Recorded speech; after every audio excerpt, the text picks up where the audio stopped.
जब हमारे सामने डेंजर आता है, जैसे कि मैंने आपको बोला कि आदि मानव के सामने शेर आया तो उसके अंदर एनर्जी का क्यों रिक्वायरमेंट हुआ, हमारी बॉडी अपने आप वो एनर्जी क्यों प्रोड्यूस करती है, वो शुगर क्यों प्रोड्यूस करती है, जिससे हमारे हाथ और पैर के अंदर एनर्जी आए, ऐसा क्यों? उससे बचना है। हाँ exactly, when you are perceive danger, जब आप लोगों के सामने एक डेंजर आता है तब हम तीन मोड में आते हैं, कोई भी एक, तीन में से कोई भी एक मोड में आते हैं, एक तो फाइट, एक तो फ्लाइट और तीसरा फ्रीज। वेरी गुड, क्या नाम है सर आपका? आशीष भाई के लिए क्या लिया? एक तो फाइट, एक तो फ्लाइट और एक तो फ्रीज। या तो हम उससे फाइट करेंगे या तो उससे भागेंगे, या तो कभी कभी हमारा माइंड कुछ काम नहीं करेगा तो हम फ्रीज हो जाएंगे, क्या करूं, भागू, लड़ू, कुछ समझ में नहीं आ रहा, तो फ्रीज। अगर फ्लाइट और फाइट करना है तो उसको क्या चाहिए? एनर्जी चाहिए। दैट इज व्हाई वो एमिग्डाला एड्रेनालिन और कॉर्टिसोल के रूप में, in form of adrenaline cortisol, वो शुगर का सेक्रेशन करता है हमारी बॉडी को एनर्जी देने के लिए। तब क्या करता था आदि मानव? तब क्या करता था? वो भाग के पेड़ पे चढ़ जाता था, ठीक है? क्या करता था? वो भाग के पेड़ पे चढ़ जाता था, और अगर कोई बहुत ही स्ट्रॉन्ग आदि मानव है तो वो उससे लड़ता था। दोनों केस में क्या होता था सर? उसकी बॉडी में जो शुगर सेक्रेशन हुआ वो यूटिलाइज हो जाता था, होता था, है? वो यूज हो जाता था। अभी हम, इसलिए हमारा ये मैकेनिज्म बना, इन शॉर्ट, ठीक है? अभी क्या है, वो बन गया मैकेनिज्म तब से। अभी क्या है, हम है ये क्रो, हम एडवांस हो गए। अभी क्या, हम बैठे हैं चेयर पे और एक मेल आया बॉस का, I got this data, EOD at the end of day। क्या हुआ? डेंजर परस्यू हुआ डेंजर परस्यू हुआ कि नहीं हुआ? साला एक दिन में इतने काम, ऑफिस के डेटा और व्हाटएवर, प्रोजेक्ट डेडलाइन, कुछ भी। अभी ये डेंजर क्या है? शेयर तो नहीं है जिससे आप भाग सकते हो या जिससे आप लड़ सकते हो। डेंजर तो डिटेक्ट हो गया, एमिग्डाला ने एड्रेनालिन कॉर्टिसोल रिलीज कर दिया, शुगर रिलीज कर दिया। आप तो बैठे हो, ना तो आप भाग रहे हो ना तो आप लड़ रहे हो। तो वो जो शुगर रिलीज हुआ आपकी बॉडी में, दैट इज नॉट यूटिलाइजिंग। आप तो बैठे हो शांति से, दैट इज नॉट यूटिलाइजिंग। और क्या हो रहा है? दैट इज एक्यूमुलेटिंग, वो एक्यूमुलेट हो रहा है। जब जब ऐसे मेल आते हैं, ईमेल आते हैं, जब जब ऐसे डेंजर आते हैं, dangers are not real in this world. जब जब ऐसे ईमेल आते हैं, जब जब ऐसे डेंजर आते हैं, आप स्ट्रेस में आ जाते हो, और स्ट्रेस क्या करता है? शुगर को एक्यूमुलेट करता है आपकी बॉडी में, आपका कोलेस्ट्रॉल बढ़ाता है, and then it leads to heart diseases. Isn't it serious? It leads to heart diseases. So that is why that stress should not be there, and that is why आज के जमाने में exercise, yoga, meditation का इतना important है। Because पूरे दिन में आप जो शुगर, कोलेस्ट्रॉल, शुगर जो एक्यूमुलेट करने वाले हो, वो आप कहीं पे यूज नहीं करने वाले हो। वो आपका यूज करना है सुबह उठ के एक्सरसाइज, मेडिटेशन, योगा करके, ठीक है? उसको यूटिलाइज करना है। दैट इज व्हाई आजकल ये सारा, तो it is a biological response of your body. Ultimately it is a biological response of your body. Nothing is that apart from your stress. It is a biological response of your body. कुछ नहीं है, actual में कुछ नहीं है, हमारा body का biological response है, ठीक है? तो उसे हमें कंट्रोल करना है। आगे देखेंगे लोगों को कौन कौन से एरिया में फ्रेश होता है, हम लोगों ने अभी डिस्कस किया। जॉब के एरिया में, इनकम के एरिया में, रिलेशनशिप में, life partner, girlfriend, kids, friends, parents, ठीक है? लाइफस्टाइल पे स्ट्रेस रहता है लोगों को, हेल्थ का स्ट्रेस रहता है, बिहेवियरल स्ट्रेस रहता है, हैबिट्स है किसी की, बैड हैबिट्स है, अच्छी हैबिट्स नहीं है, उसको सुधारनी है। कोई लोग सेल्फ क्रिटिसिज्म में रहते हैं, उसका स्ट्रेस रहता है। कुछ लोग कंप्लेनिंग मोड में रहते हैं, उसका स्ट्रेस रहता है, ठीक है? कुछ लोग प्रोक्रास्टिनेशन करते रहते हैं। प्रोक्रास्टिनेशन समझते हो? प्रोक्रास्टिनेशन मतलब टाल मटोल, कि आपको कोई इंपॉर्टेंट काम है, आपको जो करना है वो आप नहीं कर रहे हो, उसको टाल रहे हो कल या परसों या अगले हफ्ते के लिए, दैट इज अ प्रोक्रास्टिनेशन। आपको मालूम है इट इज इंपॉर्टेंट, किसी पे ब्लेम करने की जरूरत नहीं है, तू कर रहा है, ऐसा नहीं। सब लोग हैं, हम सब कम या ज्यादा अमाउंट में प्रोक्रास्टिनेटर हैं, ठीक है ना। हम सब, कोई ज्यादा है कुछ कम, कोई कम है, ठीक है। तो don't blame each other in this room, okay. So it's a part of job. तो प्रोक्रास्टिनेशन है, फ्यूचर का स्ट्रेस है, कल क्या होगा मेरे साथ, मेरा फ्यूचर कल क्या होगा, ठीक है ना। आज मैं यहाँ पर हूँ, कल मैं कहाँ पर हूँगा, ये फ्यूचर का किसी को स्ट्रेस रहता है, बिजनेस का स्ट्रेस रहता है, किसी को टेक्नोलॉजी, ड्यू टू टेक्नोलॉजी जैसे कि मैंने आपको बताया कि उसकी वजह से भी स्ट्रेस रहता है। ये सारे के सारे एरिया है स्ट्रेस के। प्रो स्ट्रेस हार्मोन जिसके बारे में मैंने आपको बता दिया, ठीक है। क्या प्रोसेस है मैं आपको बता देता हूँ। हमारी आंखें क्या करती है, डेंजर परसीव करती है, वो इस ग्लैंड को मैसेज देती है जिसका नाम थैलेमस है, हाइपोथैलेमस। हाइपोथैलेमस मैसेज देती है हिपोकैम्पस को, और वहां से जाता है सीधा यहाँ पर एमेग्डाला, ठीक है। एमेग्डाला करती है एड्रेनालिन एंड कोर्टिसोल का secretion, which is a stress hormone, which are stress. कहीं भी आपको ऐसा लगे आप लिखो, कहीं भी आपको ऐसा लगे आप फोटो ले लो, ठीक है ना। और कहीं भी आपको ऐसा लगे आपको क्वेश्चन पूछने, बिंदास हाथ खड़ा करके क्वेश्चन पूछ लेना। स्ट्रेस हमारी बॉडी के अंदर, स्ट्रेस हमारी बॉडी के अंदर 3 लेवल पर इफेक्ट करता है। कितने? हमारे में 3 लेवल पर इफेक्ट करता है। सबसे पहला है हमारी बॉडी, सबसे पहला हमारी बॉडी है। अभी क्या हुआ कि आप अगर स्ट्रेस में हैं तो स्ट्रेस हमारी बॉडी पे किस तरह से वो इफेक्ट करेगा। तो अगर आप स्ट्रेस में हैं तो स्ट्रेस हमारा इम्यून सिस्टम को सप्रेस करता है। इम्यून सिस्टम कैसे? If you are in stress तो उसका काम है आपकी बॉडी में एनर्जी पास करना, सिर्फ और सिर्फ। उसके बाद सारे के सारे सिस्टम डाउन हो जाते हैं और उसमें आपका एक इम्यून सिस्टम भी है। अगर आप स्ट्रेस में हैं, अगर आप गुस्से में हैं तब आप स्ट्रेस में हैं, अगर आपकी किसी के साथ लड़ाई हो रही है आप स्ट्रेस में हैं, अगर आप काम में हैं आप स्ट्रेस में हैं, कुछ ऐसे डेडलाइंस हैं जहां पे आपको काम करके बताना है आप स्ट्रेस में हैं, वहां पे आपका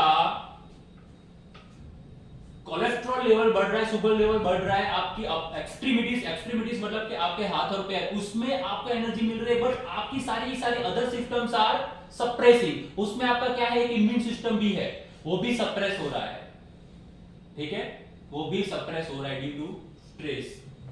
heart and blood related diseases, जैसा कि मैंने बताया कि कोलेस्ट्रॉल बढ़ेगा, कोलेस्ट्रॉल से क्या आएगा, डायबिटीज, डायबिटीज से हार्ट अटैक।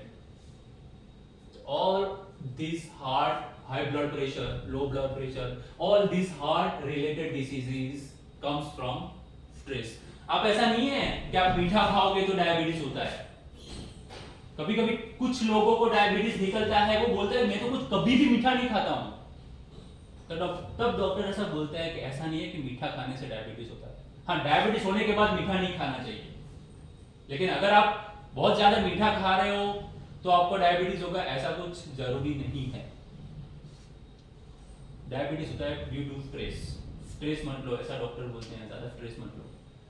अभी डॉक्टर तो ऐसा बोलते हैं खाली ज्यादा स्ट्रेस मत लो, लेकिन वो उसका कोई इलाज नहीं बताते कि स्ट्रेस कैसे ना ले, तो वो इलाज बताते हैं हमारे जैसे लोग, ठीक है। मैं आपको बताऊंगा कि स्ट्रेस कैसे ना ले, स्ट्रेस से कैसे बचे, लेकिन हम पूरे के पूरे इस सब्जेक्ट में सबसे पहले उसके अंदर डीप में पूरा अंडरस्टैंडिंग कर लेंगे, ठीक है, कि व्हाट इज स्ट्रेस, कहां पे स्ट्रेस आता है, कैसे आता है, क्यों आता है, क्या करेगा, कहां जाएगा, कहां मरेगा। उसके बाद हम उसका एक्चुअली सीखेंगे कि उसको कैसे हमें रिलीव करना है। Heart and blood related diseases, more than 80% of psychosomatic diseases comes from stress. More than 80% psychosomatic diseases, anxiety, fear. वो मूवी देखा था ना आपने, आई गॉड ऑफ हीरो, कौन है यार, उसका नाम क्या है, वो आई वाला हीरो है ना, आई मूवी में है विक्रम, उसका मूवी है ना मल्टी लीड वाला, नहीं मल्टी पर्सनालिटी डिसऑर्डर समथिंग उसका था, अपरिचित, वो मूवी देखा ना, अपरिचित, मल्टी पर्सनालिटी डिसऑर्डर। तो वो क्यों आया था? उसका कोई पास्ट था, है ना, जिसकी वजह से उसको ये प्रॉब्लम हुआ था। उसको कुछ पास्ट था जिसमें उसने बचपन में ऐसा कुछ फेस किया था, तो जिसकी वजह से उसको, तो ये भी एक इम्पोर्टेंट पॉइंट है जहां पे आपको, if you are a father of kids, आपको देखना है कि आपके बच्चे को आपको ज्यादा स्ट्रेस नहीं देना, ठीक है? Let them grow naturally. पढ़ाई का ज़्यादा स्ट्रेस नहीं देना है, दूसरी को चीज़ों का ज़्यादा स्ट्रेस नहीं देना है, ठीक है? कंपटीशन का स्ट्रेस नहीं देना है। पढ़ाई जैसा कुछ नहीं है लाइफ में। आप लोगों ने कितने साल पढ़ाई की? सबने बताएगा कोई मुझे? 20 साल, 15 साल?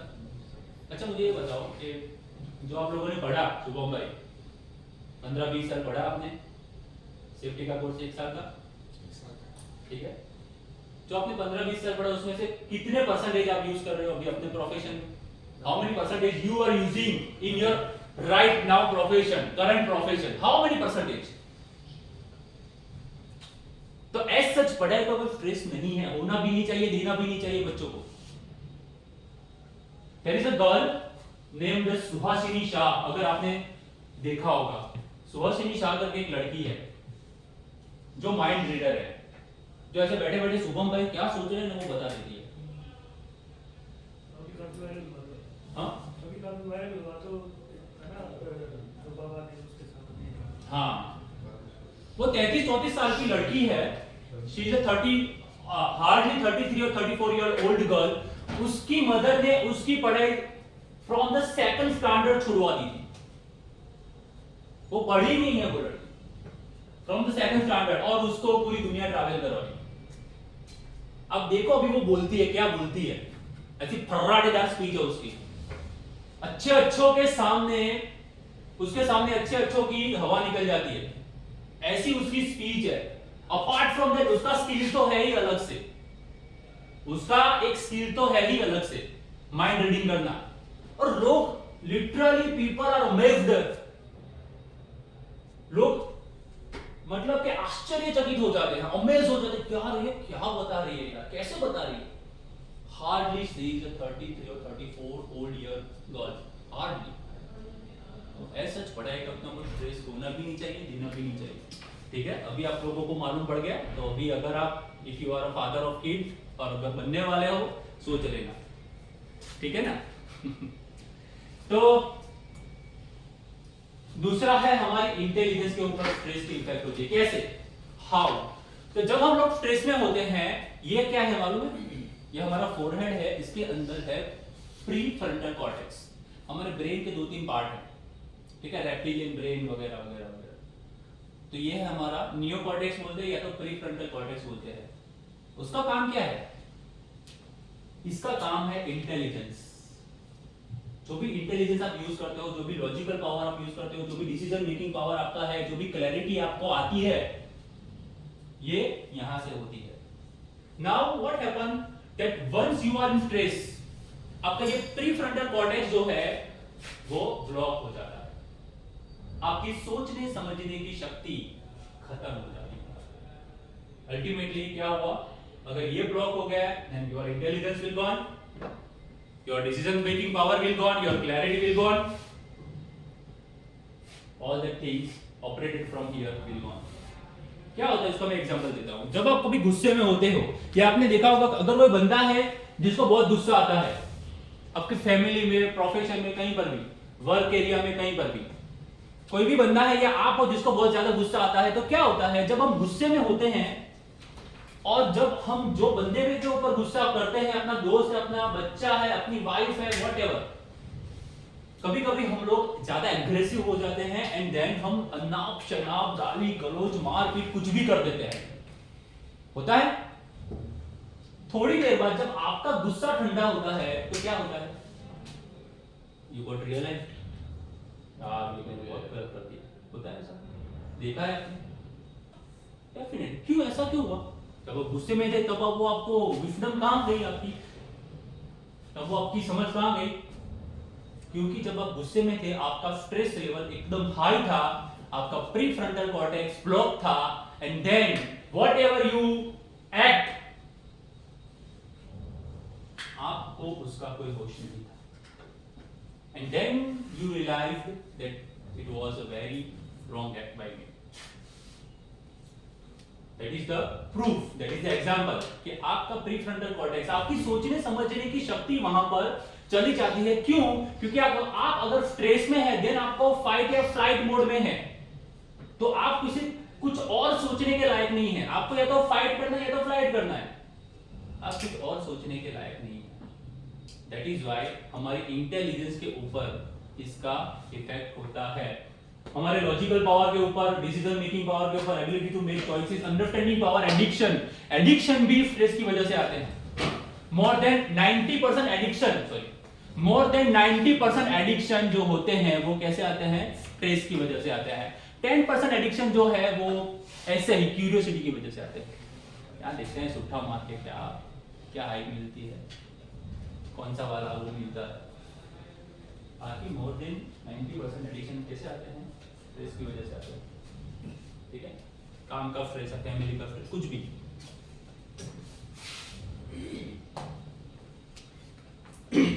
हमारे परफॉर्मेंस के ऊपर ये इफेक्ट करता है. See, body, then intelligence, then performance. Why performance? जैसे कि मैंने आपको बताया कि इंटेलिजेंस के ऊपर इफेक्ट किया, तो अल्टीमेटली इंटेलिजेंस, हमारा परफॉर्मेंस किसके ऊपर बेस्ड है? हमारे इंटेलिजेंस के ऊपर. क्योंकि हम यहीं से डिसीजन मेकिंग करते हैं, यहीं से हमारी इंटेलिजेंस यूज होती है, हमें यहीं से क्लैरिटी आती है, सब कुछ यहीं से होता है. तो अल्टीमेटली अगर ये ब्लॉक हो गया तो हमारा परफॉर्मेंस भी खराब होगा.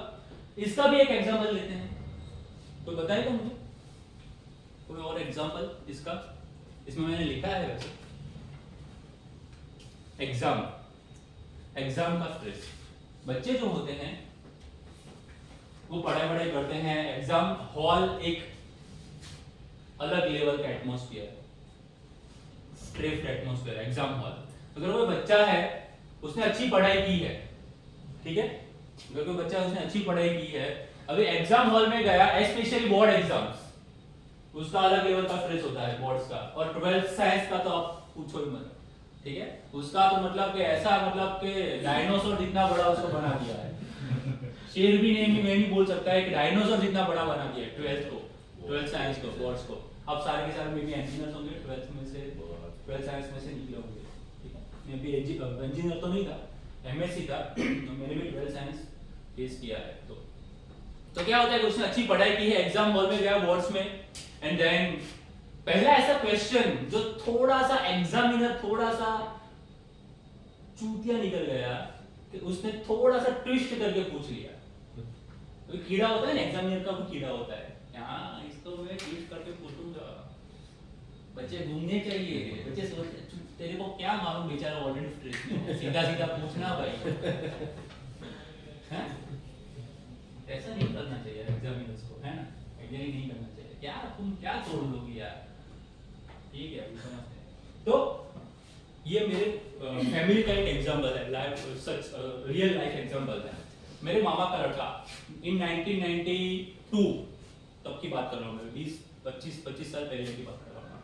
इन 1992 he is a very clever boy.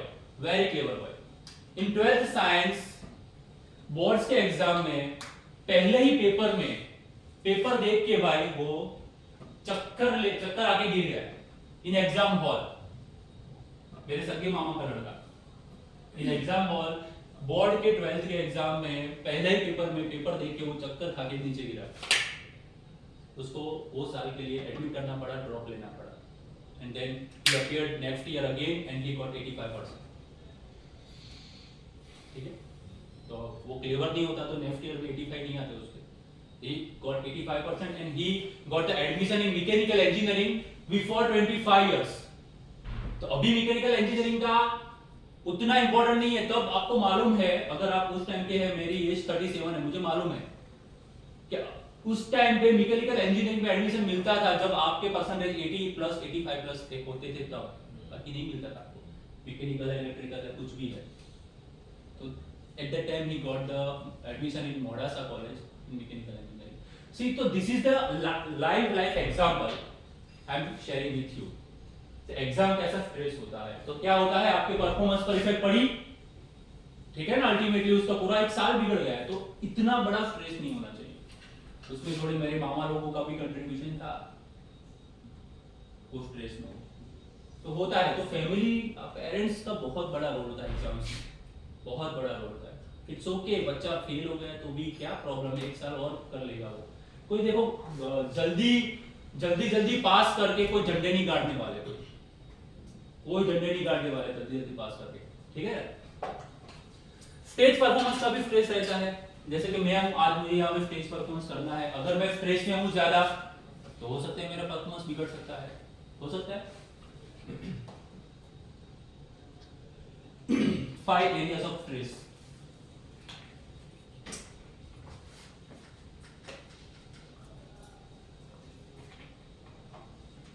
इससे पहले कुछ शेयरिंग हो जाए, क्योंकि मैं बोल रहा हूं आप लोग सुन रहे हो, तो कुछ शेयरिंग हो जाए।